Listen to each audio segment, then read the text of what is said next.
आपल्यासोबत माड्याचे आमदार अभिजित आबा पाटील आहेत. काय नक्की चाललंय आता? काल भाजपच्या बैठकीला तुम्ही होता.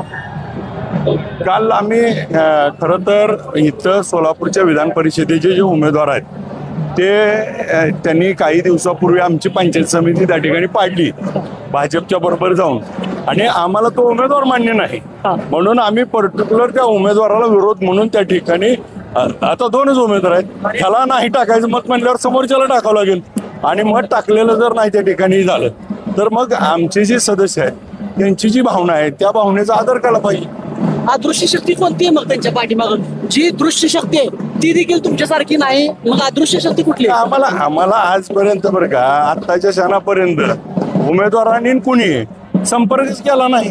काय कारण काय आता? मोहिते पाटलांसोबत तर संबंध तुमचे काय चांगले मोहिते पाटलांचे आज बी चांगले आहेत. आमचा विरोध फक्त उमेदवाराला आहे.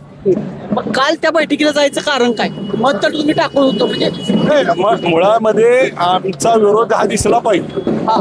आणि आमची भूमिका आम्हाला उमेदवार पसंत नाही ही भूमिका महत्वाची होती. भविष्यात बीजेपी मध्ये जायचा काय प्लॅन? का तर बातम्या काय होत्या? राष्ट्रवादीला सोडचिठ्ठी वगैरे काय तर बातम्या होत्या. मी लढवय्या नेता आहे, लढत राहू. मुंबईसाठी नितीश शिंदे, पंढरपूर.